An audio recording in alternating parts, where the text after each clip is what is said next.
আসসালামু আলাইকুম। আশা করি সবাই ভালো আছেন। আমার চ্যানেলে সবাইকে স্বাগতম। আপনারা জানেন যে বাংলাদেশের প্রায় ১.৫ কোটি লোক প্রবাসে বসবাস করেন। তো প্রবাসে বসবাস করলেও কেউ হয়তো পরিবার নিয়ে বসবাস করেন, কেউ শুধু কাজের সন্ধানে গিয়ে ওইখানে থাকেন টেম্পোরারি, হয়তো ২ বছর ৪ বছর পর আবার চলে আসেন। তো যে যেভাবেই থাকেন না কেন প্রবাসী সবার ভেতরে কিন্তু দেশপ্রেম কাজ করে।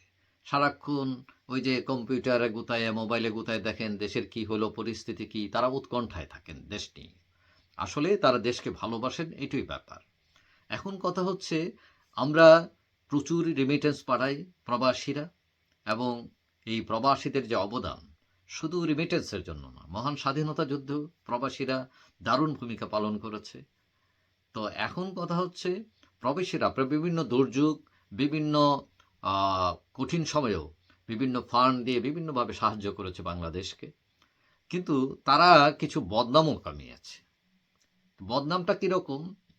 যেমন বাংলাদেশের লোকেরা এসে ওই বিদেশে এসে আওয়ামী লীগ, বিএনপি, জাতীয় পার্টি, এইসব জামাতে ইসলাম এগুলো দল করে তারা।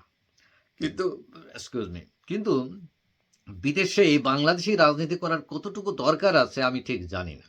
তবে একটা ঘটনা বলি। যেমন সৈফুর রহমান বিএনপির নেতা ছিলেন। তো তিনি একবার এই লন্ডনে এসেছিলেন। তো তাকে সংবর্ধনা ফুল টুল দেওয়ার জন্য সবাই বিএনপির লোকেরা গেছে। তো তখন ফুল দিতে গেছে তারা, ওই মালা দিবে, তখন তিনি আটকাই বলছেন। তো উনি বললো যে এইগুলা কেন দিতেছো, তোমরা এগুলা রাজনীতি কেন করো এখানে? তো এখানে কি ওই যে যারা ভারতের লোক করে তারা কি বিজেপি করে লন্ডনে এসে? তারা কংগ্রেস পার্টি করে? না, কেউ এরকম দল করে না। আসলে বিদেশ থাকলে আপনার দলের নাম হবে বাংলাদেশ।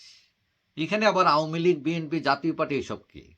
এখন আপনি প্রশ্ন করতে পারেন, এইসব বিভিন্ন দলগুলো আবার তারা অনুমোদনও দেয় যে যুক্তরাষ্ট্র শাখার সভাপতি অমুক, হ্যাঁ, সৌদি আরব শাখার সাধারণ সম্পাদক অমুক, বিভিন্ন দলে তারা অনুমোদন তারা দেয়, এটা তাদের স্বার্থে।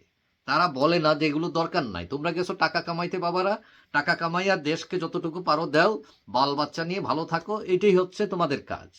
আপনারা দেখছেন এই যে বৈষম্য বিরোধী ছাত্র আন্দোলনের সময় ইয়েতে সংযুক্ত আরব আমিরাতে যে কতজন লোকের জেল হয়ে গেল এই যে আন্দোলন করতে গিয়ে।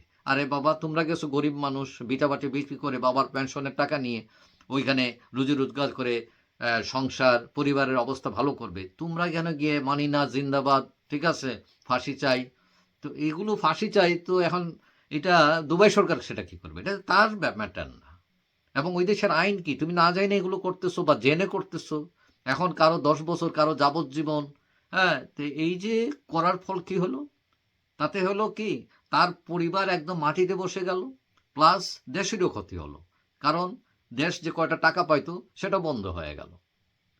তো এখন দেখা যায় এদের কাজ কি, ওই যে দলগুলোর যখন নেতারা আসে তাদেরকে ওই কুরমা পোলাও খাওয়ানো, যাওয়ার সময় হাত বুট করে টাকা দেওয়া। তারা মনে করে যে এরা মন্ত্রী হবে বা মন্ত্রী অমুক তমুক, দেশে গেলে আমি অনেক কিছু হইতে পারবো। কেউ কেউ আছে রাজনৈতিক অভিলাষ আছে যে দেশে আমি এমপি হব, চেয়ারম্যান হব, হ্যাঁ, তারা আমাকে হেল্প করবে। এইসব ধান্দা নিয়ে তারা এগুলো করে। আর তারা কি করে, কয়দিন পর পর ওই দেশের কিছু হলেই ওই বাংলাদেশ দূতাবাসের সামনে গিয়ে মিছিল করে, ভাঙচুর করে। তখন ওই যে বিদেশি পুলিশ, ওই দেশের পুলিশ, এরা হা করে তাকায় থাকে, মানে এরা সিভিলাইজড পিপুল কিনা, মানে এরকম করতেছে কেন তারা? এখন তাদের দেশের সমস্যা, এইখানে আমরা কি করব? তো এই যে বিদেশে রাজনীতি করতে এসে আপনারা দেশের ভাবমূর্তি নষ্ট করছেন, নিজের ক্ষতি করছেন। আপনারা যে টাইমটা এখানে দেন আইসা, 6 ঘন্টা, 6-7 ঘন্টা কাজ করেন না, অনেক টাকা কামাইতে পারবেন। এটা করার দরকার কি আপনার? হ্যাঁ, আপনার যদি এতই রাজনীতি করার শখ থাকে, প্রত্যেক দেশে বিশেষ করে ইউরোপ, আমেরিকায় এখানে মেইন স্ট্রিম পলিটিক্স করেন। হ্যাঁ, যেমন লন্ডনে আছে, হ্যাঁ, এখানে লেবার পার্টি আছে, কনজারভেটিভ পার্টি আছে, লিবারেল ডেমোক্রেট পার্টি আছে। আপনি এখানে রাজনীতির সাথে সম্পৃক্ত হন, কাউন্সিলর হন, এমপি হন, দেশের গৌরব, মানুষ মাথা উঁচু করে কথা বলতে পারবে, আপনি কমিউনিটির জন্য কাজ করতে পারবেন, এবং যে সোসাইটিতে থাকেন সেই সোসাইটির জন্য কাজ করো, এটা আপনার দায়িত্বের মধ্যে পড়ে।